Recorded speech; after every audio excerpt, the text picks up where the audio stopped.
आदाब, मैं खुर्शीद रब्बानी इस्तकबाल करता हूं आप सभी का हमारे मसाइल में। आज हम बात करेंगे किस तरीके से पार्लियामेंट और असेंबलीज में मुस्लिम नुमाइंदगी कम हो रही थी और अब जो हुकूमतें बन रही हैं उसमें मुस्लिम नुमाइंदगी की कमी महसूस की जा रही है। और बहुत सारे ऐसे स्टेट्स हैं जहां पर नई हुकूमतें बन रही है और वहां पर मुस्लिम नुमाइंदगी बिल्कुल भी नहीं होगी।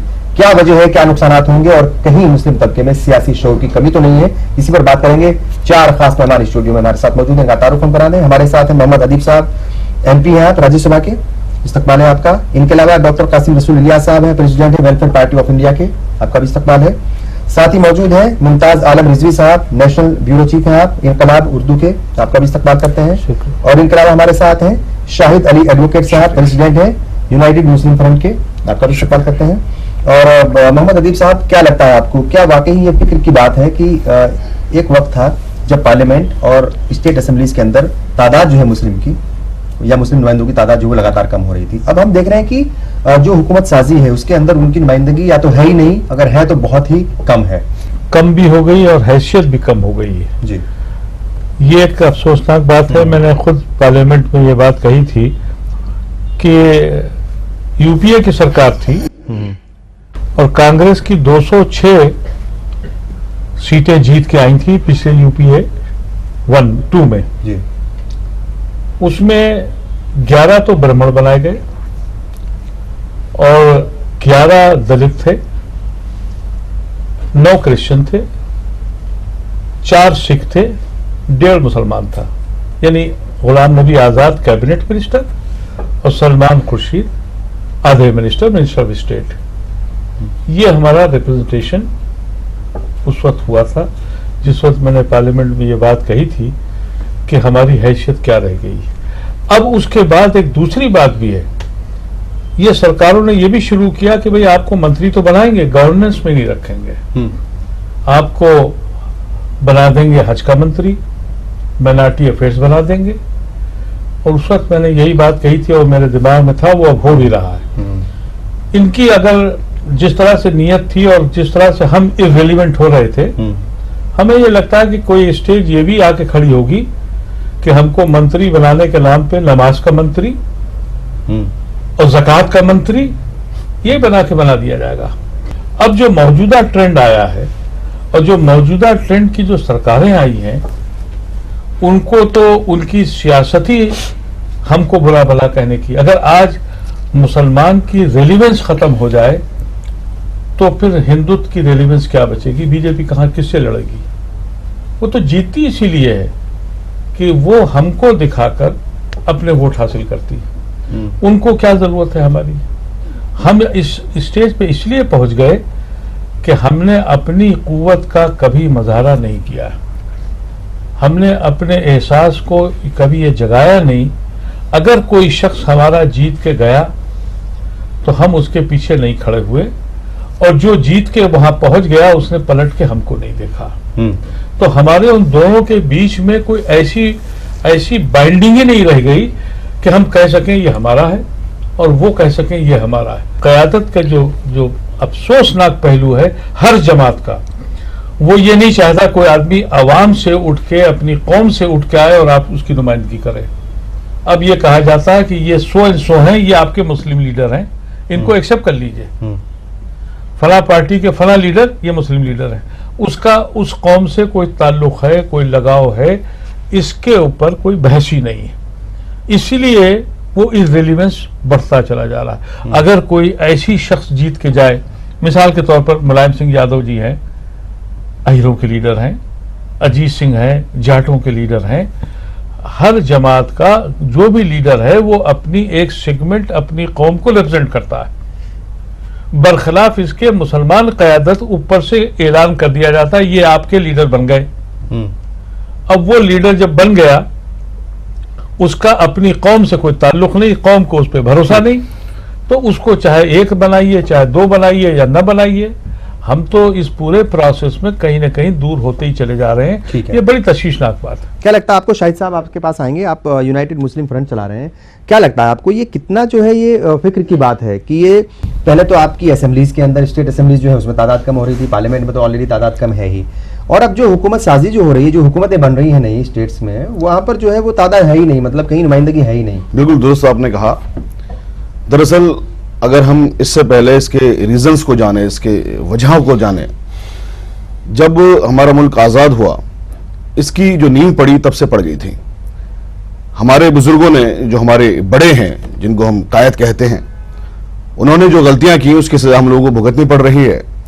8 अगस्त 1950 को आर्टिकल 341 और 342 में एक ऑर्डिनेंस लाया गया, जिस ऑर्डिनेंस को ला करके मुसलमानों को, जो एक दलितों को रिजर्वेशन थे कॉन्स्टिट्यूशन के अंदर ओरिजिनली, उसमें से मुसलमानों को मजहब के नाम पर बाहर कर दिया। नतीजा क्या हुआ? जो बहुत से लोग कलेक्टर बन सकते थे, एसपी बन सकते थे, डीएसपी बन सकते थे और दीगर पोस्ट पे वो आ सकते थे, वो नहीं आए। यानी आपने उनका पॉलिटिकल और सोशल मर्डर कर दिया। तो जिस कौम का पॉलिटिकल और सोशल मर्डर हिंदुस्तान के पैदा होते के साथ ही कर दिया गया हो, आप, मेरा ख्याल है कोई भी उम्मीद नहीं करेगा उस कौम से कि वो कौम किसी भी एतवार से आगे बढ़ सकती है। दूसरा रीजन, कुछ हद तक किसी भी तरह से आईएएस आईपीएस बन जाते थे मुसलमान, अरबी फारसी निकाल दी, तो हर एक कोशिश वो होती रही कि मुसलमान किसी भी तरह से मेन स्ट्रीम में ना आ पाए। पॉलिटिकल आप एस्पेक्ट में तब जाएंगे जब आप सोशली इकोनॉमिकली मजबूत होंगे थोड़े से, क्योंकि जो यहां का एक सिस्टम है, कोई भी आदमी इलेक्शन नहीं लड़ सकता है जब तक कि उसके पास अकूत पैसा ना हो उसके पीछे। तो जब उनका समाज में आपका कोई जगह नहीं, आपका पैसे के एतबार से आपकी कोई जगह नहीं, आपकी पॉलिटिकल कोई जगह नहीं, तो आप कहीं जा नहीं सकते। तीसरी चीज, ये सारी की सारी चीजें, इसमें कोई शक की बात नहीं, कांग्रेस की हुई हैं। 341 342 में जो मजहब के नाम पर रिप्रेजेंटेशन खत्म किया गया, रिजर्वेशन खत्म किया, वो भी कांग्रेस ने किया। अरबी फारसी जो निकाली आईएएस आईपीएस के एग्जाम से, वो भी कांग्रेस ने की, और तमाम तरह की चीजें कांग्रेस ने की। सच्चर कमेटी ने एक रिपोर्ट दे दी, सच्चर कमेटी ने इन्वेस्टिगेशन करके रिपोर्ट दे दी कि साहब मुसलमानों का इतना ज्यादा बुरा हाल हो चुका है, उस पर अमल भी नहीं किया। यह भी कांग्रेस की ही सरकार थी, किसी और की सरकार नहीं थी। तो एक तो आपका दुश्मन सामने खड़ा हुआ है, वो कहता है कि हम आपको, जैसे अभी अदीब भाई ने कहा कि अगर वो हमारा डर नहीं दिखाएंगे तो उनको सरकार ही नहीं मिलेगी, तो वो तो हमें लेंगे नहीं, क्योंकि वो तो हमारा डर दिखा रहे हैं। और जो साथ में हमारे जो एक पार्टी आ जाती है कि साहब हम आपको साथ लेके चलेंगे क्योंकि ये आपको डरा रहे हैं। इनकी पॉलिटिक्स ये है कि इनको किसी भी तरह से आगे नहीं बढ़ने देना है। तो हम क्या रह गए? हम सिर्फ एक सब्जेक्ट रह गए, हम एक प्रजा रह गई यहां पर, जहां पर ये हमारे ऊपर हुकूमत करने के लिए लोग यहां मौजूद हैं। तो आपको एक पार्टी आने नहीं देगी, एक पार्टी आपका डर दिखा करके सत्ता में आ रही है, ठीक है, तो आप किसी भी तरह से उसमें नहीं आ पाएंगे। क्या लगता है आपको, एक सहाफी के नजरिए से आप क्या देखते हैं कि ये पूरा पॉलिटिकल सिस्टम चल रहा है, ठीक है, कौन सी पार्टी आ रही है, कौन सी जा रही है, लेकिन क्या आपको लगता है कि कोई पॉलिटिकल पार्टी इतनी अछूत हो सकती है या इतनी जो है वो खतरनाक हो सकती है कि उससे जो है वो दूरी बना ली जाए? जमहूरियत में मेरे ख्याल से किसी को अछूत नहीं बनाया जा सकता कि आप बिल्कुल से किसी को अछूत बना दें। मिसाल के तौर पर इस वक्त बीजेपी की हुकूमत है, हम अछूत इसलिए नहीं बना सकते क्योंकि जमहूरियत है, वो हमारे प्राइम मिनिस्टर बन गए हैं नरेंद्र मोदी जी, उनकी हुकूमत है। तो अछूत इसलिए नहीं क्योंकि बहरहाल उन्हीं के सिग्नेचर से सब होना है, पूरा मुल्क उन्हीं के सिग्नेचर से चलेगा जैसा वो चलाना चाहेंगे। 5 साल उनकी हुकूमत रहेगी, फिर इलेक्शन आएगा तो देखा जाएगा। तो अगर इस नजरिए से हम देखते हैं तो अछूत हम नहीं बना सकते। हाँ, नजरियाती एतबार से हम जरूर उनसे इख्तलाफ कर सकते हैं, और जो हम लोग करते हैं, ऐसा नहीं है। जहां नजरियाती इख्तलाफ होता है, हमसे मुराद कि एक कम्युनिटी जो जाहिर है कि जिस कम्युनिटी को बुरा भला कहा जाएगा, जिस कम्युनिटी को टारगेट किया जाएगा, जिस कम्युनिटी के को टारगेट करके और मुखालफत करके और उस पर जुल्म ज्यादती करके कोई पार्टी इक़्तिदार में आती है, तो जाहिर है वो उसको पसंद नहीं करेगी। ये बहुत फितरी बात है। लेकिन इसके बरखिलाफ आप देखिए कि हमारा अलमिया ये है, जो मुल्क का 20-25 करोड़ मुसलमान है, कि उसके साथ तो किसी ने इंसाफ नहीं किया। पार्टीशन की बात जो कहते हैं, हम अक्सर कहते हैं कि देखिए, जो हमारा पार्टीशन कहते हैं कि मुल्क तकसीम हुआ, मैं ये कभी मानता ही नहीं। मुझे तो लगता है कि मुसलमान तकसीम हुआ। भाई, पार्टीशन में 1947 में मुसलमान तकसीम हुआ, आधा हिंदुस्तान में रह गया, आधा पाकिस्तान में रह गया। पाकिस्तान फिर तकसीम हो गया, बांग्लादेश बन गया, तो मुसलमान 3 हिस्सों में तकसीम हो गया। और बचपन में हम लोग ये पढ़ते थे कि एक लकड़ी आसानी से तोड़ दी जाती थी, अब 5 लकड़ियां जमा कर ली तो वो साहब कोई तोड़ ही नहीं पा रहा है। तो ये जो पॉलिसी हमारे साथ की गई, अब ये इंटरनेशनल पॉलिटिक्स थी उस वक्त की या बाहर और तो उस politics वक्त के हुई, लोग जो है या उस वक्त के मुसलमान शायद समझ नहीं पाए होंगे, उनकी समझ पाए या हाँ। उसका शिकार हो गए। ठीक है। नहीं, जो लोग कायद बने उनकी भी तो देखिए क्या हैसियत थी। भाई जिन्ना पाकिस्तान के कायद आजम बन गए, उनकी सियासत में क्या हैसियत थी आप बताइए। वो ठीक है। कितने कौम परस्त थे, टोटल अंग्रेज थे, टोटल अंग्रेज परस्त थे, वो कायद आजम पाकिस्तान बन गए। तो जब कायद आजम पाकिस्तान के बन गए तो पाकिस्तान की जो हालत है आप देख रहे हैं। हमारे यहाँ ये हुआ कि सेकुलरिज्म के नाम पे जो नुमाइंदगी की आप बात कर रहे हैं और कोई लीडर नहीं पैदा हुआ, उसकी एक वजह ये रही, जब भी कोई लीडर सामने आया तो उसको सेकुलरिज्म की आप सबूत बिल्कुल पेश सच बात कीजिए, है। और इसकी वजह से वो अपने आप को सेकुलर साबित करने के लिए ठीक है। आज तक कोई नुमाइंदा उभर के सामने आया ही नहीं। या और तो जो आया उसको- नहीं, या फिर पार्टियां जो है नहीं चाहती, पार्टियों के जो सरबराह है वो पार्टियों खुद ने तो चाहते हैं किल कि किया, हम जो भाई है वो उनको डराया। हाँ, ठीक है। कि भाई अगर आप ज्यादा मुस्लिम परस्त हो जाओगे तो तुम पे जो है मुस्लिम परस्ती का ठप्पा लग जाएगा। और वो नुकसान कहीं ना कहीं करेगा, ये उनको जो है डरा। राइट, क्या लगता है कासिम रसूल साहब आपको कि भाई ठीक है, ये पूरा निजाम है पॉलिटिकल और इसमें जो है वो सब कुछ चलता रहता है कि भाई आज जो है आपकी नुमाइंदगी कम है, हो सकता है कि कल ज्यादा हो जाए या कल और ज्यादा कम हो जाए। आपको लगता है कि ये वाकई ये फिक्र करने की बात है और कहीं ना कहीं अगर सियासी शऊर की कमी है मुस्लिम तबके में, ये उसी का नतीजा है क्या? देखिए, असल में खुशी, मैं ये महसूस करता हूँ कि जिस ट्रैक पे हम लोग सोच रहे हैं उसमें एक पॉजिटिव बात उभर कर सामने आ रही है। पॉजिटिव बात यह है कि जो कुछ मुसलमानों की नुमाइंदगी मुख्तलिफ सियासी पार्टियों से होती रही है, हम उसको इस हैसियत से नुमाइंदगी नहीं मानते हैं जिसका जिक्र आप लोग करते रहें कि उनको ज़्यादा फिक्र इस बात की होती थी कि हम अपनी कौम की बात करेंगे तो हमारे सेकुलरिज्म पर आँच आएगी। खुद सियासी पार्टियां इसकी कोशिश करती रही कि कोई मुस्लिम लीडर मुसलमानों के दरमियान उभरने ना पाए। तो हमारी नुमाइंदगी होने के बावजूद भी हमारी नुमाइंदगी बज़ाहिर नहीं थी, पार्लियामेंट में भी असली हुई। अब जो आप फील कर रहे हैं कि हमारी नुमाइंदगी घट रही है, तो मैं समझता हूं कि मुसलमानों को ये इस एतबार से सोचने की जरूरत है कि इस पूरे सियासी निज़ाम में वो सियासी तौर पर बेवकत और बेवजन हो गए हैं। मसला सिर्फ बात का नहीं है कि आपकी नुमाइंदगी नहीं है। अगर आपकी नुमाइंदगी पार्लियामेंट में ना हो, ऐसी बहुत सारी कौमें हैं जिनकी पार्लियामेंट में कोई नुमाइंदगी नहीं है, लेकिन सियासी तौर पर इतने बावजन और इतने ज्यादा वक़्त उनकी होती है कि वो बाहर से रहकर अपने सब काम करवा सकते हैं। तो मैं ये कह रहा हूं कि इस पहलू से हमें देखना चाहिए कि खुद हिंदुस्तानी मुसलमान इस मुल्क की तामीर में, यहाँ की पॉलिसी साजी में, वो बाहर और अंदर जहां भी रहे, चाहे वो पार्लियामेंट में रहे चाहे पार्लियामेंट के बाहर रहे, उसका क्या रोल है? सही है। क्या उसके सिर्फ चंद गिने चुने मुतालबात हैं? ये पूरे मुल्क की तामीर ना उसे करनी है। इस पहलू से मुसलमान नहीं सोच रहे हैं। हम आइसोलेट हो गए पूरे समाज से, हमें सिर्फ अपने चंद गिने चुने मसाइल नजर आते हैं, हमारी नुमाइंदगी नहीं हो रही है, हमें रिजर्वेशन नहीं मिल रहा है। लेकिन बहसत मजमूई इस उम्मत को क़ियादत के मनसब पे लाने के लिए, पूरे मुल्क की क़ियादत के मनसब पे लाने के लिए उसके पास क्या फार्मूला है? एक और बात है, देखिए, मैं महसूस कर रहा हूँ कि अब मुसलमानों में यह एहसास पैदा होने लगा है कि मुलायम सिंह यादव तो यादवों की नुमाइंदगी करते हैं, लालू प्रसाद यादव यादव की नुमाइंदगी करते हैं, मायावती दलित की नुमाइंदगी करती हैं। मुसलमानों की नुमाइंदगी करने के लिए सेकुलर सियासी पार्टियों के अंदर जो लोग हैं वो मुसलमानों की नुमाइंदगी नहीं कर सकते हैं। तो मुसलमानों के दरमियान ऐसी पार्टियों की जरूरत है जो पूरे मुल्क के लिए इंसाफ की बात भी करें और जो महरूम और मजलूम तबकात है बतौर खास मुसलमान, उनके मसाइल पर तवज्जो दे सकें। आप देख रहे हैं कि इसके नतायज सामने आने शुरू हुए हैं। कहीं से AUDF आ रही है, कहीं से MIM आ रही है, कहीं से मुस्लिम लीग आ रही है, कहीं से दूसरी पार्टियां खड़ी हो रही हैं, इसी एहसास महरूमी के नतीजे में कि उन्हें यह एहसास हो रहा है कि इस कौम की नुमाइंदगी जिस तरह होनी चाहिए पार्लियामेंट में, या इस कौम का सियासी तौर पर जो वजन होना चाहिए वो वजन नहीं पैदा हो रहा है। इस वजन को कैसे पैदा किया जाए? तो मैं ये कहना चाहता हूँ, मसला सिर्फ इसका नहीं है कि पार्लियामेंट में आपकी नुमाइंदगी कम रही। मैं ये कह रहा हूँ कि जो नुमाइशी किस्म के लोग नुमाइंदगी करते भी थे, उससे हासिल क्या है? मिसाल के तौर पर अगर हम ये कह दें कि BJP से कुछ लोग नुमाइंदा मुंतखब को चले जाएं, आपको तो ये एहसास हो कि हमारे नुमाइंदे मौजूद हैं और बाद में पता चला कि साहब वो हमारी ही पीठ पे छुरा घोंप रहे हैं। नजमा हेपतुल्लाह साहिबा जब इसकी वजीर बनी तो पहला बयान क्या है उनका? मुसलमानों को रिजर्वेशन की जरूरत नहीं है। तो आपने रंगनाथ मिश्रा कमीशन की इतनी पूरी एक्सरसाइज करवाई, सच्चर कमेटी की पूरी एक्सरसाइज करवाई, और उसके बाद आप ये कहते हैं, हुकूमत की तरफ भी आप बयान देते हैं कि मुसलमानों को रिजर्वेशन की जरूरत नहीं है। तो अब मैं ये कह रहा हूँ असल में कि ऐसी नुमाइंदगी हमको नहीं चाहिए कि जो हमारी ही पीठ में छुरा घोंपने का काम करें। तो अब मैं ये कहना चाहता सच्ची हूं नुमाइंदगी चाहिए और जो आपके मसाइल को जो है वो कम से कम जो है नहीं, आवाज दें और ईमानदारी से काम मैं करें। उससे आगे बढ़कर बात कहना चाहता हूँ। तो मेरा कहना यह है कि मुसलमानों के अंदर भी खुद ये जहन पैदा करने की जरूरत है कि वो सिमट कर अपने घिरौंदे में बंद होने के बजाय उन्हें पूरे मुल्क के तनाजुर में सोचना चाहिए, तमाम इंसानों के तनाजुर में सोचना। बिल्कुल ठीक है। और हमारे मिसाल में आज हम यही बात करें कि मुस्लिम क़यादत जो है वो खास तौर से हुकूमतों में क्यों कम हो रही है, उसका जिम्मेदार कौन है और उससे नुकसानात जो है वो क्या होंगे। एक ब्रेक लेंगे, हम बहुत जल्द हाजिर होंगे।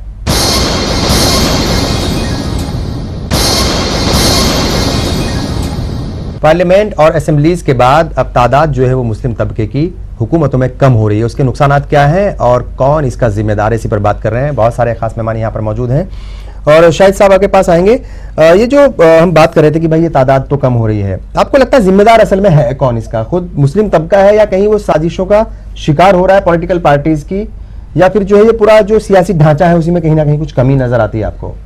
मुस्लिम तबके के अंदर कोई भी कमी नहीं है। कमी कहां पर है अगर हम थोड़ा सा भी गौर करें सामने आ जाएगी।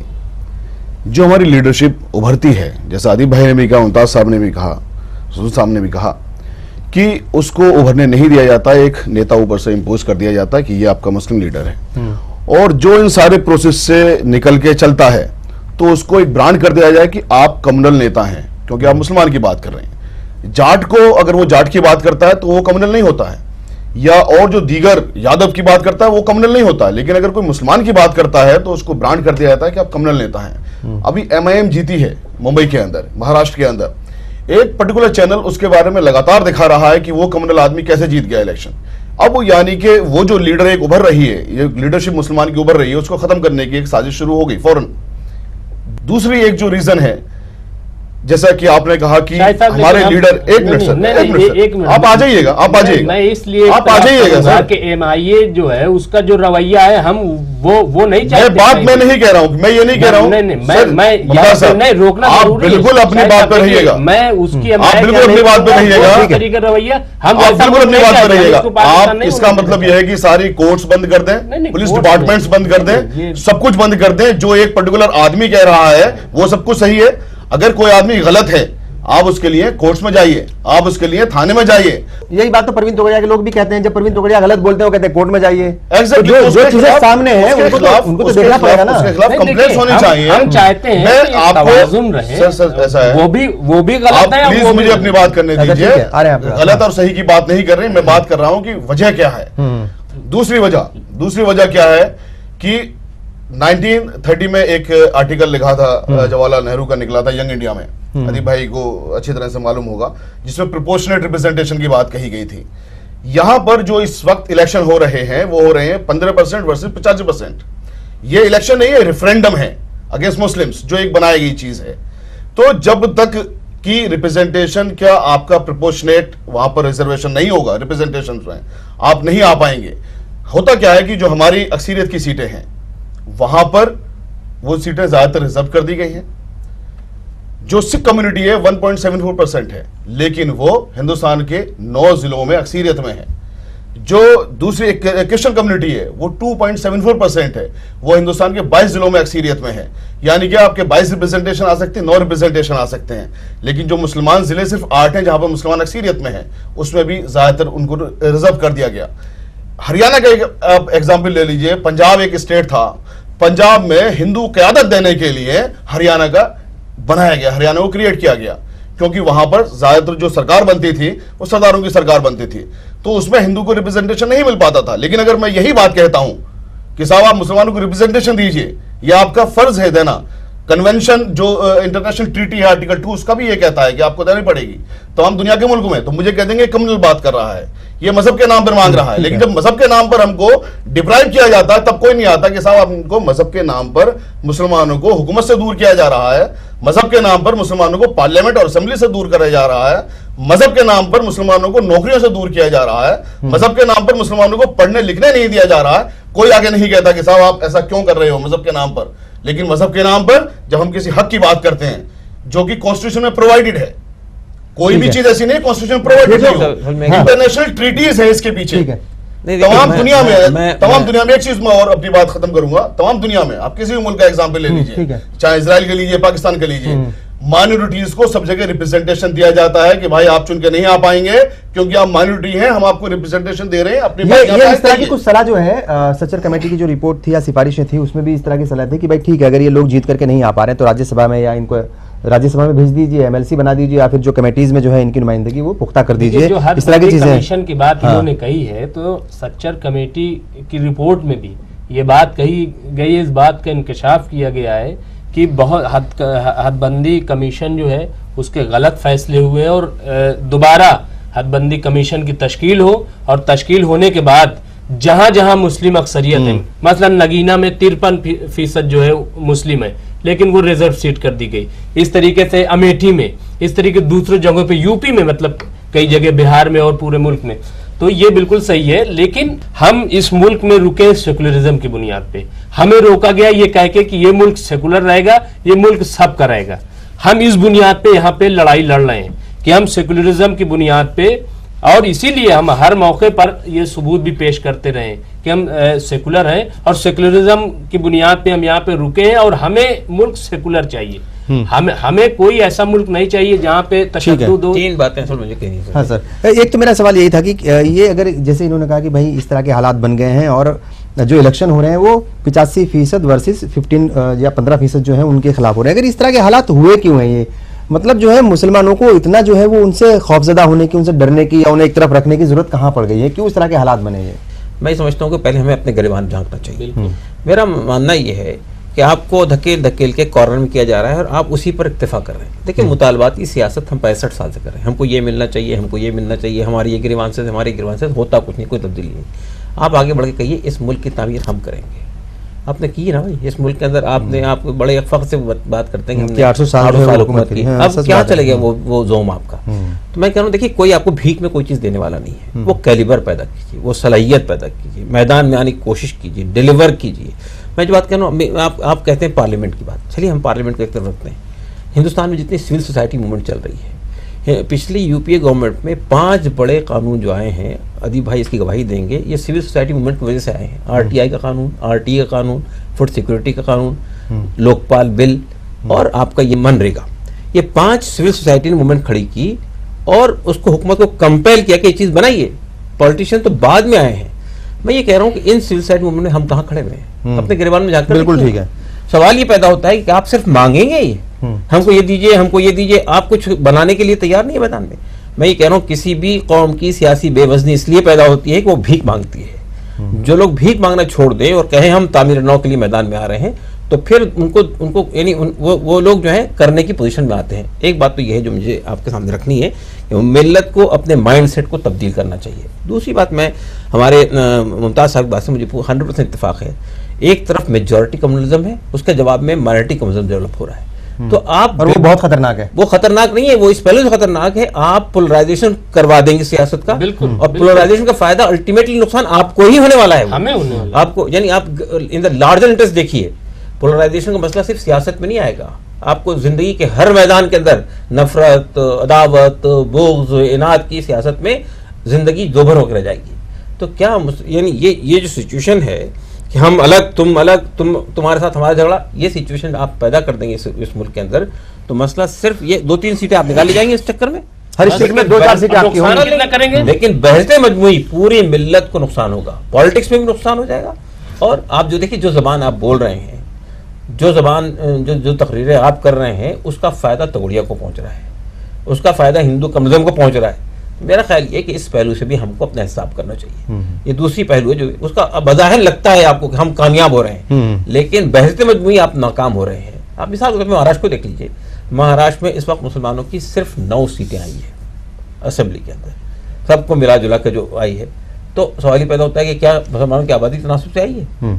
तो आपने कहाँ अपने कोशिशों से हराया है अपने कैंडिडेट्स को, ये भी देखना चाहिए आपको। सच बात है। एक पहलू ये है। तीसरा पहलू ये है कि मैं ये कहना चाहता हूँ कि मसला सिर्फ एक जगह का नहीं है। हम ये देख रहे हैं कि पार्लियामेंट में हमारी कमी हो रही है, ब्यूरोक्रेसी में हम कहाँ हैं, पुलिस में हम कहाँ हैं, जिंदगी के दूसरे शुबे में हम कहाँ हैं। सवाल ये पैदा होता है कि सिर्फ ये कह देना कि हमारे साथ डिस्क्रिमिनेशन हो रहा है, मुझे इससे इख्तलाफ नहीं है, लेकिन 100% डिस्क्रिमिनेशन रिस्पॉन्सिबल है।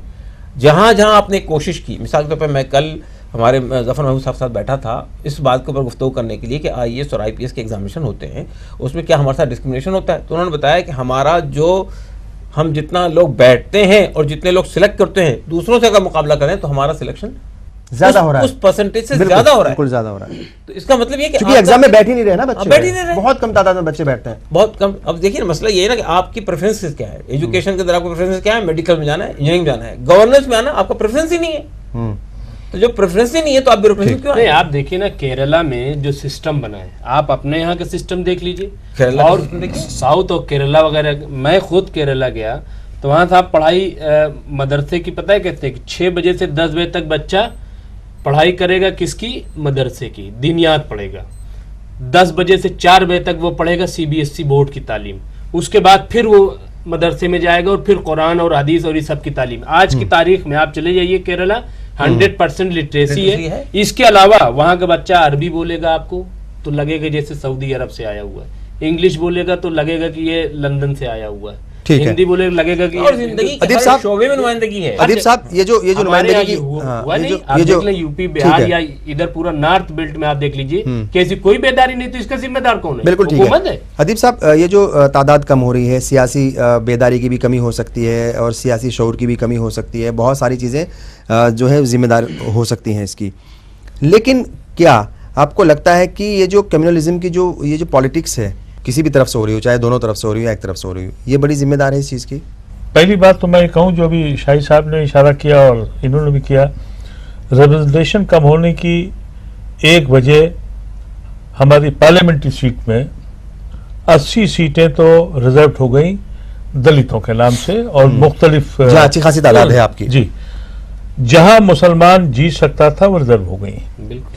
फिर पिछले पार्लियामेंट में एक कोशिश और की गई, कहा गया कि 33% औरतों का रिजर्वेशन किया जाएगा और बड़ा जश्न मना। मैंने पार्लियामेंट में बहुत मुखालफत की और मुखालफत में मुझे बुलाया गया तो मैंने ये कहा कि जो हमारी 50 के लगभग पार्लियामेंट में सीटें थी घट के 26 रह गई।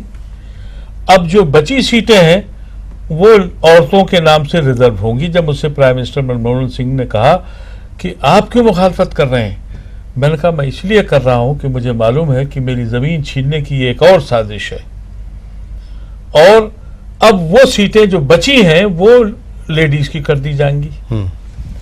आज की पोजीशन ये है कि जहां 4 लाख मुसलमान है वहां पॉलिटिकल पार्टी उसको टिकट नहीं देती है, 3 लाख वाले दूसरी कौम को दे देती है कि 4 लाख ये तो दे ही देगा क्योंकि दूसरी तरफ बीजेपी है, ये वोट डालने की मशीन है, इसलिए इसको टिकट मिल दो।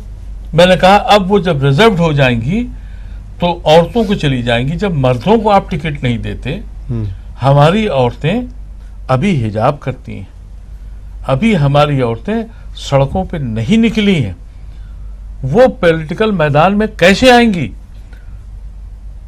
नतीजा हुआ कि चिल्लाता रह गया वो, बहरहाल और लोगों ने लोकसभा में उठा दिया, वो रुक गया है। जहां तक ये मुस्लिम पार्टी की जो MIM जो कम्युनल पॉलिटिक्स है वो कितनी जिम्मेदार है इसके लिए? इसके लिए जहां तक बात है, मुझे अफसोस है मुसलमान ये जो कुछ सोच रहा है वो किसी शौक में नहीं सोच रहा है, वो फ्रस्ट्रेट होके अंदर से एक आह है कि हमने तो सन 47 15 अगस्त को ये तय कर लिया था कि हम इस मुल्क के कायद नहीं रहेंगे। हम गांधी को ढूंढ के आ गए थे और हमने कहा था कि आप सेकुलर मुल्क चलाइए, जैसे मुमताज आलम रिजवी कह रहे हैं। 65 साल तक हमको सिर्फ इस्तेमाल किया। एक इनकलाबी कैफियत ये पैदा हुई कि लोगों ने कहा कि भाई हम तो वोट दे देते हैं। यानी मुलायम सिंह साहब की सरकार सेकुलर है, 40 MP उन्होंने जिताए, लेकिन एक मुसलमान नहीं जिता पाए क्योंकि मुसलमान वाहिद एक कौम है जो झंडे को वोट देती है। अब ये मिजाज दूसरी सरकारों का, कौमों का नहीं रहा। कांग्रेस ये करती थी, जब कांग्रेस कमजोर हुई तो मुसलमान दूसरी कौमों के पास भागा, यानी बिरादरियों के पास गया। छोटी बिरादरियां जो थी उनको बड़ा कर दिया अपने वोट के सहारे, लेकिन उन बिरादरियों ने पलट के हमको बड़ा नहीं किया, हमको वोट नहीं दिया। हमको अल्लाह ताला कोई ऐसा निज़ाम पैदा करे कि हमको सोचने और समझने की सलाहियत हो जाए, हम ये फिक्र करने लगे कि भाई हम एकजुट होकर अपनी फलाह, अपनी बेहतरी के लिए ये जो कुछ हो रहा है, जो अब जैसे MIM की बात आपने की, बहुत लोग खुश हो रहे हैं, इसलिए हम जीत गए। वहाँ कांग्रेस थी, शिवसेना थी, बीजेपी थी और NCP थी, 4 पार्टियां बराबर से लड़ रही थी। हम वहाँ से कुछ सीटें निकाल के ले आए, लेकिन जिस तरीके का प्रोपेगेंडा हुआ, अब क्या होगा? यूपी में मिसाल के तौर पर 400 सीटें हैं, हम कुव्वत लगा लें 10 सीटें निकाल लेंगे, कोई रोक नहीं सकता हमको। लेकिन 390 लोग जो आएंगे वो आपके दुश्मन बनेंगे। सही। इसलिए बनेंगे, ये मत कहिए कि सब अच्छे हैं, उसमें से 390 में 300 लोग ऐसे हैं जो हमारी तरफ आस लगाए हुए हैं कि उनका वोट हमको मिलेगा। तो कम से कम हमारे साथ कुछ मेहरबानियां उनकी हैं। जब उनको पता लग जाए कि मेरा वोट ही नहीं मिल रहा है, वोट ही नहीं आ रहा है, तो फिर वो आपकी तरफ आएंगे, वो बिल्कुल आपके सही साथ बात है। इतनी शिद्दत के साथ मुखालफत करेंगे जिसका तसव्वुर करना। चलिए ठीक है, आगे बढ़ने से पहले यहाँ एक और ब्रेक लेंगे और आज हम बात करें मुस्लिम नुमाइंदगी की, मुस्लिम क़यादत की, क्या क़यादत की सोच वो कम हो रही है। यहाँ पर एक ब्रेक लेंगे और ब्रेक के बाद जब हाजिर होंगे तो जानने की कोशिश करेंगे कि नुकसानात जो है इससे क्या हो रहा है।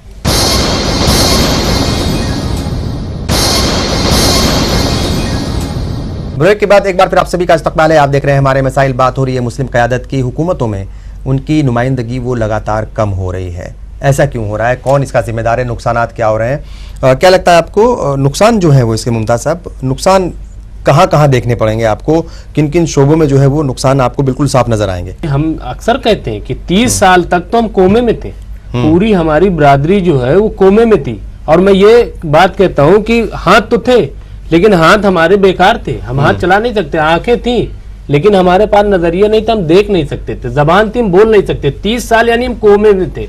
उसके बाद जब हम थोड़ा से हमारे अंदर ताकत, हरकत और हरारत पैदा हुई तो अब हम सेकुलरिज्म का सबूत देने लगे। उसकी जरूरत भी थी। अभी जैसा अदीप भाई ने कहा कि वो लोग हमें नहीं देते, आप हमसे दूर हो जाएंगे, उसकी सही, बिल्कुल सही बात है कि देखिए जो सिस्टम है हमारा, अगर हम जो सेकुलर हिंदू है यहाँ पे, जिसकी अक्सरियत है, मुट्ठी भर लोग हैं जो फिरका परस्त है, वरना ये हमारा मुल्क बुनियादी तौर पर देखिए सेकुलर है। हम ये जानते हैं, हम गांव के रहने वाले हैं, हम वहां जाते हैं, आज भी हम देखते हैं तो वहां मिलजुल करके लोग मिलते हैं। अभी दशहरा था, हम गए वहां, यानी हमारा मुल्क सेकुलर है बुनियादी तौर पर।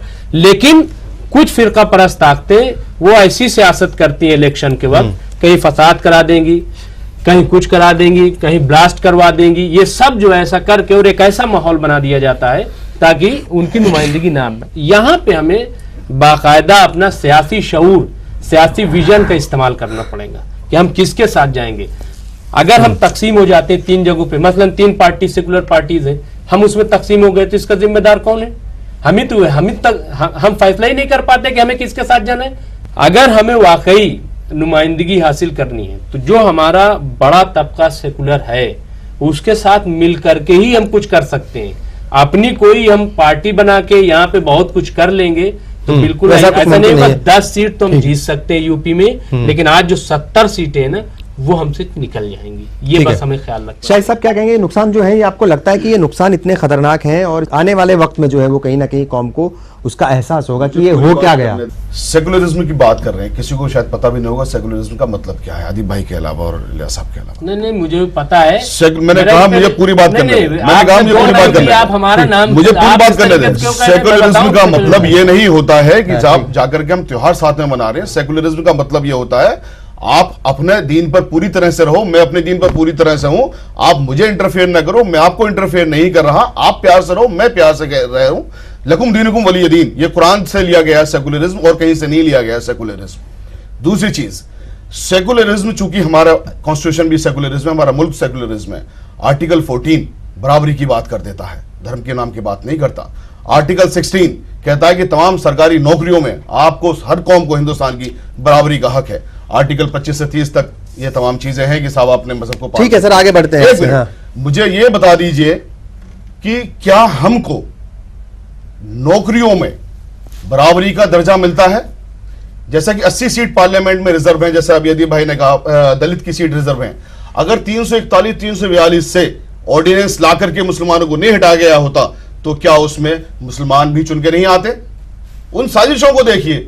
मैं ये कह रहा हूं कि अगर मैं बात करता हूं मुस्लिम हक की, जो कि सेकुलरिज्म के अंदर मुझे मिले हुए हैं, क्योंकि बराबरी के हक मिले हुए हैं, अगर मुझे बराबरी से डिनाई किया जाता है और मैं कहता हूं मुझे बराबरी से क्यों डिनाई किया जा रहा है, मुझे मेरे हक दीजिए साहब, तो मुझे कम्युनल ब्रांड करके मुझे रोका जाता है आगे जाने से। मेरे ऊपर एक क़यादत मुसल्लत कर दी जाती है कि आपके कायद ये हैं, आपके कायद ये नहीं है जो आपके हक की बात कर रहे हैं। तो साहब एक बात बताइए, बात को पूरी तरह से शाहिद मोड़ दिया जाता साहब, है। ठीक है शाहिद साहब एक बात बताइए, एक सेकंड। बीजेपी ने 7 टिकट दिए थे मुस्लिम नुमाइंदों को, या ये कहा जाए कि पार्लियामेंट इलेक्शन में 7 नुमाइंदे जो हैं वो उसने उतारे थे। क्या वजह है कि एक भी नहीं जीत पाता? क्या वजह है ये? 450 सीट में से 7 शहनवाज हुसैन को भी आप नहीं जिता पाएंगे और जो है दूसरी जगह पे जो टिकट्स दिए हैं उनको भी नहीं जिता पाएंगे, तो फिर कैसे आपकी नुमाइंदगी होगी, कैसे आपको क़यादत? अगर आप जरा सा भी गौर करें, आंसर आपके पास है। आपका जो इलेक्शन लड़ा गया है वो 15% के खिलाफ लड़ा गया है। 85% शहनवाज हुसैन को पिछली बार से 1,38,000 वोट ज्यादा मिले हैं। मैं ये कह रहा हूं फिर भी वो हारे 15% के खिलाफ लड़ा गया है, तो 15% वोट आपको क्यों देंगे? वो 15% जिसके आप खिलाफ इलेक्शन लड़ रहे हो, जिसको आप डर दिखा के इलेक्शन लड़ रहे हो, वो आपको वोट क्यों देंगे? आप उनको प्यार करिए। आप एक मंत्री बनाते हो सिर्फ, वो मंत्री भी पहले दिन ही ये कहता कि साहब ये माइनॉरिटीज नहीं है। इस तरह की जो आप मामलात करोगे। सर आज के जो हालात हैं वो मध्य प्रदेश की बात कर लीजिए, आप महाराष्ट्र की बात मध्य प्रदेश में जीरो है, महाराष्ट्र में जीरो है, राजस्थान में जीरो है, नई हुकूमत बनने वाली है, वहां पर जो है वो वहां पर भी जीरो ही होंगे। राजस्थान में एक, चूंकि बीजेपी से 2 जीते थे तो एक कैबिनेट मिनिस्टर है वहां पर। गुजरात की आप देख लीजिए, पंजाब, हरियाणा, हिमाचल, गोवा और दिल्ली में हुकूमत बनी थी केजरीवाल की, वो तो सेकुलर हुकूमत थी, वहां पर भी आपकी नुमाइंदगी नहीं थी।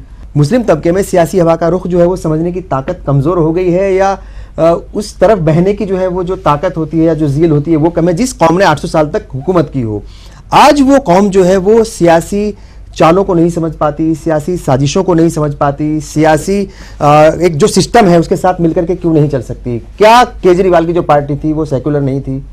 मेरे ख्याल से आपने बहुत बुनियादी बात पर अपनी उंगली रखी है। देखिए, मैं मतलब कि सियासी शऊर, असल मसला यही है। मिसाल के तौर पर एक कॉन्स्टिट्यूंसी है, वहाँ पे हर पार्टी मुस्लिम नुमाइंदा खड़ा करती है। अब ये सियासी शऊर का तकाजा है कि आप ये देखें कि उनमें से कौन जीतने की पोजीशन है। अब आप क्या करते हैं, बिरादरी के नाम पर, ताल्लुकात के नाम पर अपने वोट को तकसीम कर देते हैं। नतीजा ये होता है कि कोई भी नहीं जीतता है और दूसरा आदमी निकल जाता है।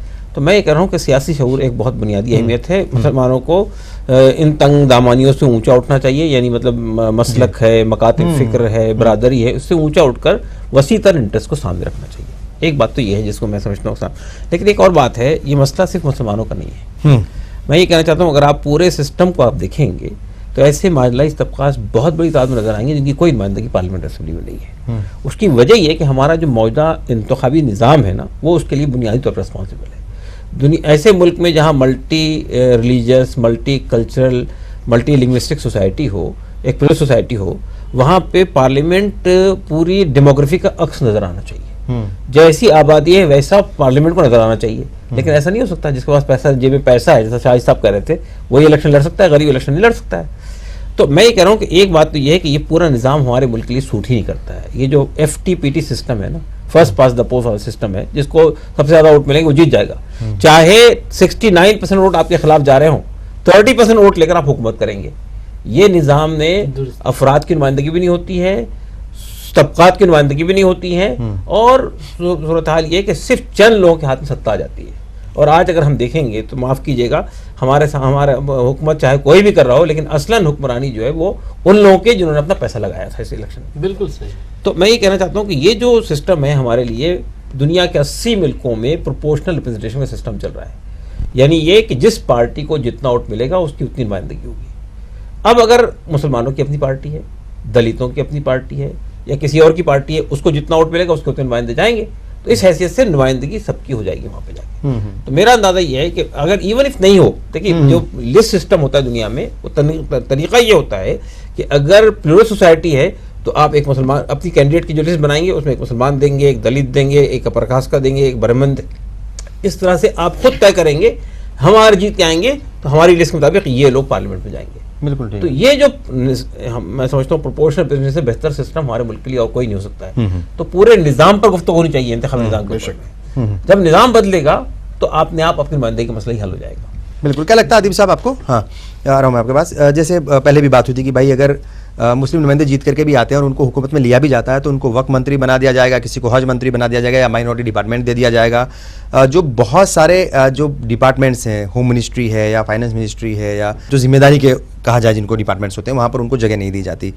ये भी वजह है। तो आपको लगता है कि जो नुकसान जो है वो लगातार होता रहता है, क्योंकि जब डिसीजन होता है, डिसीजन मेकिंग में आप होते नहीं, उस वक्त बैठे नहीं रहते, चूँकि आपको रखा नहीं जाता, तो वो नुकसान जो है वो कौम को लगातार होता जाता है उससे।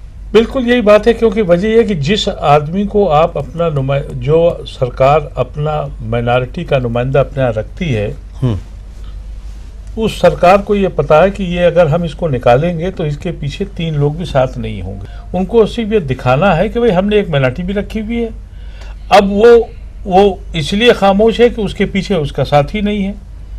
जो बात अभी इलियास साहब ने कही और शाही साहब ने कही, ये लोहिया ने इस पे पूरा किताब लिखी कि मुल्क अगर बचना है तो प्रोपोर्शनल रिप्रेजेंटेशन से ही बचेगा, और उसके ऊपर सोशलिस्ट मूवमेंट की बुनियाद थी।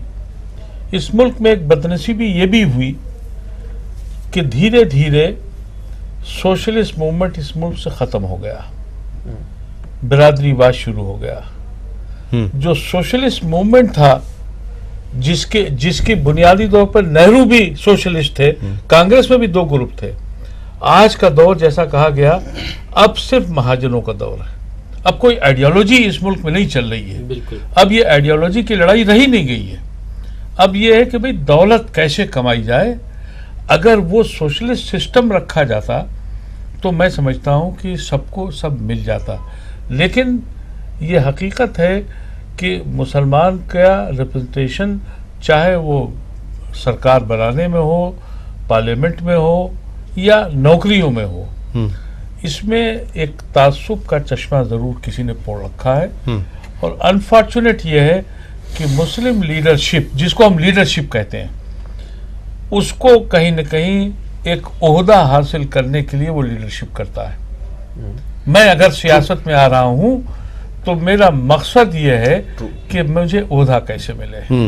जिस दिन मेरा मकसद ये हो जाए कि मैं एक खालिश अपनी कौम के लिए काम करना चाह रहा हूं, बिल्कुल, तो हालात उस दिन जरूर बदल पाएंगे। उसके लिए सब्र होता है। लेकिन मैं तो इसलिए कर रहा हूं कि साहब मुझे पार्लियामेंट मिल जाए, और अगर पार्लियामेंट नहीं मिलेगा तो मैं क्या करूंगा? हज कमेटी मिल जाए, जो कमेटी मिल जाए, माइनॉरिटी कमीशन है, और जो सो कॉल्ड मुस्लिम लीडरशिप हमारी कहीं क्रिएट होती है, तो वो उसका बेसिक मकसद ये है कि हमें ओहदा क्या। मैं बिल्कुल आ रहा हूँ। जब ये अप्रोच नहीं बदलेगी तो कुछ नहीं होगा। ठीक है, आगे बढ़ने से पहले यहाँ वक्त हो गया एक और ब्रेक लेंगे, और जब ब्रेक के बाद हाजिर होंगे तो जानने की कोशिश करेंगे कि क्या कुछ किया जाए, किस तरह के जो है वो हालात ये अगर खराब हो रहे हैं सियासत में, ये बेहतर हो तो इसके लिए क्या कुछ सबको मिलकर के करना चाहिए, कैसे सोच को डेवलप करना चाहिए।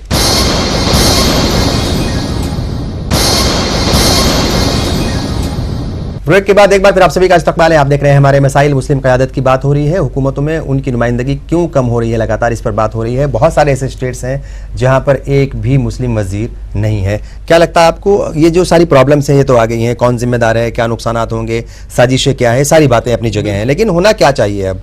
किस तरीके से जो है ये सोच को डेवलप करना पड़ेगा और सियासत को जो है वो जिंदगी का अहम हिस्सा बना करके आगे बढ़ना पड़ेगा। जब तक जो हमारा सेकुलर निज़ाम है, जो हमारे सेकुलर लोग हैं, जब तक हम उनके साथ और मिल करके, क्योंकि अब उन्हें भी अंदाज़ा ये हो रहा है कि ये जो ताकत आ गई है, ताकतें आ गई हैं, इससे उनको भी खतरा है और हमसे ज़्यादा खतरा है। तो अगर ये एहसास उनके अंदर पैदा हो रहा है तो हम उनसे डिटैच होने के बजाय उनसे और अटैच हो। ये देखिए साहब, मुल्क का निज़ाम तो उसी वक्त बेहतर चल सकता है कि जब हम और आप एक साथ हो, एक प्लेटफॉर्म पे हों। दूसरी चीज़ ये कि जो हमारे अंदर इंतशार पैदा हो रहा है, मैं आपको बताऊं, इधर पिछले 4-5 साल में साहब तबकाती बिल्कुल झगड़े खड़े हो गए हमारे यहाँ। शिया सुन्नी उभर के सामने आ रहा है। हाँ, कोई देवबंदी बरेलवी ये तो चल ही रहा था, इसके अलावा अंसारी, कोई कुछ, मतलब कोई सैयद, बिरादरियों के अंदर बहुत ज्यादा बढ़ चुके हैं। बिरादरी पे वोट मिलता है, बिरादरी तक आ गई है। तो एक चीज तो ये होनी चाहिए कि कम से कम हमारा एक ऐसा प्लेटफॉर्म हो। हम ये नहीं करें कि ये प्लेटफॉर्म इसलिए हो क्योंकि हम जो अक्सरियत है उसके अगेंस्ट, नहीं, हमारा प्लेटफॉर्म ये बने कि कम से कम हम एक फैसला तो ले सके कि साहब हम किस पार्टी के साथ जाएंगे, कौन पार्टी मुखलिस है, और मुखलिस मेरे लिए नहीं, कौन पार्टी इस मुल्क के लिए मुखलिस है। अगर इस सोच के साथ हम वोटिंग करेंगे, हम वोट डालेंगे और हम अपने जमहूरी निज़ाम को मजबूत करेंगे तो मेरे ख्याल से रास्ता निकलेगा, और इतने घबराने की जरूरत नहीं है मेरे ख्याल से। देखिए 65 साल से चूंकि कांग्रेस थी और कांग्रेस के मुकाबिल किसी न किसी को तो आना ही था, ठीक है, तो वो दूसरी पार्टी आ गई, इसलिए बहुत ज्यादा घबराने की जरूरत नहीं है। और अगर हम ऐसा अपना सियासी शऊर बेदार करेंगे और एक मुत्तहिद होकर के और मुल्क के मुफाद में कोई स्टैंड लेंगे तो उसका सबसे लंबा जरूर होगा। शाहिद साहब, अगर हम पार्लियामेंट इंतखाबात की बात करें, उसके बाद जो 2 स्टेट्स में जो है इंतखाबात हुए हैं, उनसे एक बात तो बिल्कुल साफ जाहिर हो गई है कि जो मुस्लिम सियासत होती थी या माइनॉरिटी की सियासत होती है या सेकुलरिज्म की सियासत होती थी वो कहीं ना कहीं कमज़ोर हुई है और मुस्लिम वोटर्स की हैसियत जो है वो कुछ कम हुई है। अब क्या कुछ होना चाहिए, किस तरीके से सब लोग जो हैं जो मुस्लिम क़यादत करते हैं, अलग अलग सेगमेंट से वो आते हैं, वो सर जोड़ करके बैठे हैं और कैसे जो है वो कुछ किसी एक फैसले पर पहुँचे? हम इस देश के बाशिंदे हैं, बराबर के हक हमारे हैं। हमारे बराबर के हक लेने के लिए हमें जो जद्दोजहद जिसे हम कह रहे हैं, जो हम जंग लड़ रहे हैं पॉलिटिकल लेवल पर या लीगल लेवल पर, उस सब चीज़ को करने के लिए और एक मुआशरे के अंदर पब्लिक को अवेयर करने के लिए, पब्लिक को अवेयर करके तमाम मुस्लिम लीडरशिप को एक साथ ला करके और मुस्लिम लीडरशिप को एक साथ लाने के बाद आपके ऊपर इल्जामत लेंगे कम्युनल पॉलिटिक्स के, उस चीज़ का आपके पास जवाब देने के लिए ताकत होनी चाहिए, हिम्मत होनी चाहिए कि जब जाट की लीडरशिप कर सकता है तो वो कम्युनल नहीं है, यादव की कर सकता है वो कम्युनल नहीं है। और हम भी अपने हक की बात कर रहे हैं, कॉन्स्टिट्यूशन के अंदर हमें हमारे हक प्रोवाइडेड है, उसमें कोई ऐसी चीज़ नहीं कि हम इलीगल चीज़ कर रहे हैं, गैर कानूनी चीज़ कर रहे हैं। तो इन सबको जब तक हम एक प्लेटफॉर्म पर लेके नहीं आएंगे, अपनी लीडरशिप डेवलप करके, पब्लिक के अंदर कोई बुराई नहीं है, पब्लिक एक के पीछे लब्बे कहने को तैयार हो जाती है, लेकिन जैसा अदीब भाई ने कहा कि जो हमारी लीडरशिप डेवलप होती है वो एक पोस्ट लेकर के बैठ जाता है, उसे सिर्फ एमपी बनना है या मंत्री बनना है, उसे पब्लिक की तरफ नहीं देखना है। पब्लिक ने 67 साल में सिर्फ धोखे खाए हैं और कुछ नहीं किया है। पब्लिक को जिस वक्त वो लग जाएगा कि यस हमारा ये लीडर पैदा होकर आ रहा है या हमारी ये तमाम जो लीडरशिप है जो बिखरी पड़ी है खित्तों में वो सब एक जगह इकट्ठा हो गई है, यकीन दिलाना पब्लिक को बहुत जरूरी है। आप ये कह रहे हैं वो सेकुलर ताकतें जिनकी मुमताज भाई ने बात कही कि हमें उनको ताकत देनी चाहिए, अगर हम उस कंडीशन में ये सब लोग मिलकर के उन सेकुलर ताकतों को ताकत देंगे तो वो सेकुलर ताकतें हमारा नुकसान नहीं कर पाएंगी। जो साजिशें हमारे साथ हो रही हैं वो साजिशें नहीं कर पाएंगी, बल्कि वो इन साजिशों का जवाब देंगी, हमारा इलाज करेंगे हमारी बीमारियों का, जिस बीमारियों से हम ये पीड़ित हैं। क्या कहेंगे, ये जो सियासी शऊर की कमी है या सियासी बेदारी की कमी है, सियासी समझ की कमी है, ये प्रॉब्लम तो है कहीं ना कहीं कौम के अंदर, क्या जो है वो मसले का हल क्या है अब, और क्या जिस तरीके से आपकी पार्टी है वेलफेयर पार्टी ऑफ इंडिया है या फिर MIM है या फिर दूसरी तरह की social democratic party of India भी है, तमाम तरह की पार्टियां ये हैं, क्या ये भी जो है कहीं ना कहीं क़यादत देने में उतनी आपको लगता है कि उतनी मजबूती के साथ आगे बढ़ पाएंगी, ये कुछ मसले का हल निकलेगा? पहली बात तो मैं वेलफेयर पार्टी के बारे में बता दूं आपको कि ये मुस्लिम पॉलिटिकल पार्टी नहीं है। हम असल में इस तस्वुर को ही ख़त्म करना चाहते हैं कि एक घरौंदा बनाकर अपना हम दुनिया से कट जाएं।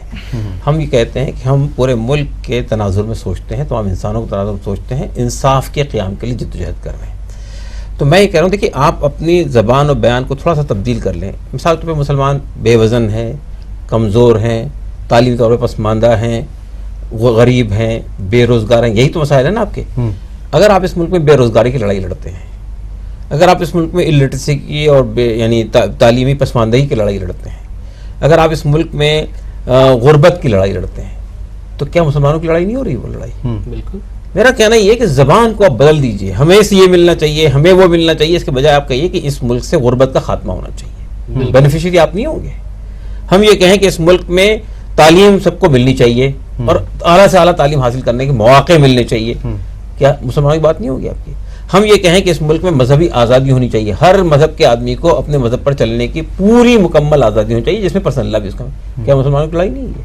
मैं कह रहा हूँ ज़बान और अल्फाज का इस्तेमाल क्या होगा, एक पहलू तो ये है जिसको सामने रखना है। दूसरा मसला ये कि मैं एडहॉकिज्म में बिलीव नहीं करता हूँ। आज एक मसला खड़ा हुआ उसका हल निकालो, कल एक मसला खड़ा हुआ उसका हल निकालो। तो मेरा अंदाज़ा ये कि मुसलमानों को ये सोचना है, असल में अगर सोचना है तो कि अगर उनकी सियासी बेवजनी ख़त्म होनी है तो उन्हें पूरे मुल्क के तनाज़ुर में गुफ्तगू करनी चाहिए। ठीक है, तमाम इंसानों के तनाज़ुर में। उस दिन आप अकेले नहीं होंगे, आप सिर्फ 15% नहीं होंगे, आप 25-85% के साथ होंगे। तो मैं ये कह रहा हूँ एक मसला तो ये है। दूसरा मसला ये है कि मसला सिर्फ पार्लियामेंट असम्बली का नहीं है। जो हम लोग, मैं ये कह रहा हूँ अदीब साहब तो मुझसे ज़्यादा जानते हैं कि हुकूमत चाहे किसी की भी हो, असलन रूल जो है वो ब्यूरोक्रेसी का होता है, असलन रूल एडमिनिस्ट्रेशन का होता है। बहुत सारे फैसले एडमिनिस्ट्रेशन पे आकर ही रुक जाते हैं, प्राइम मिनिस्टर तक तो पहुंचते ही नहीं है। वहां तो भी आपके लोग नहीं है, वहां की हम कोई फिक्र नहीं करते हैं, उसके बारे में नहीं सोचते कि सब हमारी नुमाइंदगी वहां क्यों नहीं बढ़ रही है, उसको कैसे बढ़ाया जाए। तो मैं कह रहा हूँ ओवरऑल डेवलपमेंट पर बात कीजिए, आप ओवरऑल पार्टिसिपेशन की बात कीजिए, ओवरऑल सियासी शऊर की बेदारी की बात कीजिए। और तीसरी बात मुझे ये कहनी है कि देखिए साहब, हम जब प्रोपोर्शनल रिप्रेजेंटेशन की बात करते हैं तो वो कम्युनिटी वाली बात नहीं है कि 15% मुसलमान है तो इनको 15% मिलना चाहिए, दलित ने। हम कहते हैं प्रोपोर्शनल रिप्रेजेंटेशन का जो कंसेप्ट पूरे दुनिया में चल रहा है वो ये है कि जिस पार्टी को जितना वोट मिलेगा उसके उतने नुमाइंदे जाएंगे। ये सिस्टम होता है, उसमें हर पार्टी के नुमाइंदगी का मौका मिले। जिसको 4% वोट मिलेगा उसकी भी नुमाइंदगी होगी, जिसको 10% वोट मिलेगा उसकी भी नुमाइंदगी होगी, जिसको 30% वोट मिलेगा उसकी भी नुमाइंदगी होगी। तो ये जो कंपोजिशन होगा ये तकरीबन तमाम तबकात का कंपोजिशन हो भी जाएगा उसके अंदर। तो ये भी एक पहलू है जिसको सामने रखना है। तो मैं समझता हूँ कि ओवरऑल आप इस तरह से सोचिए कि उम्मत को जो है इंसाफ के क़याम की लड़ाई लड़नी चाहिए, जुल्म के खात्मे की लड़ाई लड़नी चाहिए, बेरोज़गारी की लड़ाई लड़नी चाहिए, गुर्बत की लड़ाई लड़नी चाहिए। जिस दिन आप ये लड़ाई लड़ेंगे, ये जो आज 65 साल में मुसलमानों ने ये तासुर पैदा किया है कि हमें सिर्फ अपने चंद गिने चुने मसाइल दिलचस्पी है, मुल्क से, मुल्क के इंसानों से, आम इंसानों से कोई दिलचस्पी नहीं है। इस तस्वुर को बदलना है। बिल्कुल ठीक है। जिस दिन आप ये माइंडसेट बदल जाएंगे, लोगों के दिलों में अपनी जगह बन जाएगी। बिल्कुल। क्या कहेंगे दीप साहब आखिर में, चूंकि बहुत सारी बातें हो गई हैं, अब क्या कुछ जो है किन किन इश्यूज के ऊपर बात होनी चाहिए और कैसे आप सब लोग मिलकर के जो जिम्मेदार लोग हैं कौम के, उनको जो है कुछ ना कुछ ऐसी प्लानिंग तैयार करनी चाहिए। उन्होंने कहा भाई वो दूर की सोचो, 25 साल की सोचो, 50 साल की सोचो। अब वो कहने की तो बात है, अमली तरीका तो ये है कि मुझे बहुत पुरानी बात याद आई। मैं एक बार, हम चंद लोग काशीराम जी के पास गए, मायावती की सरकार पहली यूपी में बनी थी, तो मायावती की शिकायतें लेके गए और कहा कि साहब मुसलमानों के साथ जो वायदे किए थे पूरे नहीं कर रही है, और जुल्म कर रही है, फला कर रही है। तो काशीराम जी ने एकदम पलट के कहा कि तुम्हारी हैसियत क्या है? हमने कहा भाई हम अलीगढ़ के प्रेसिडेंट रहे, वो फला थे, जो हम लोगों का ग्रुप था। तुम्हारे पीछे लोग कितने हैं? कहता हम तो लोग नहीं है। एग्जैक्टली। तो उन्होंने कहा कि जिस कौम का कोई लीडर ना हो वो गुलामी करता है, तो मेरे पास क्यों आए हो? एग्जैक्टली। ये काशीराम ने 15 साल पहले कहा था। मैंने फिर इलेक्शन लड़ा जाके। इलेक्शन में मैं लोगों ने जिसके घर गया उसने बड़ा एहतराम किया, कहा अरे आपको हम टेलीविजन पे देखते हैं, आप बेहतरीन बोलते हैं, खूब लिखते हैं, खूब पार्लियामेंट में लड़ते हैं, लेकिन कैसे आपको वोट देते हैं? जमानत जब्त हो गई। कैसे हम कहें कि हम क़यादत करते हैं? हम तो मुनहसिर हैं उन लोगों पे जो हमारे आका हमको कुछ दे दें।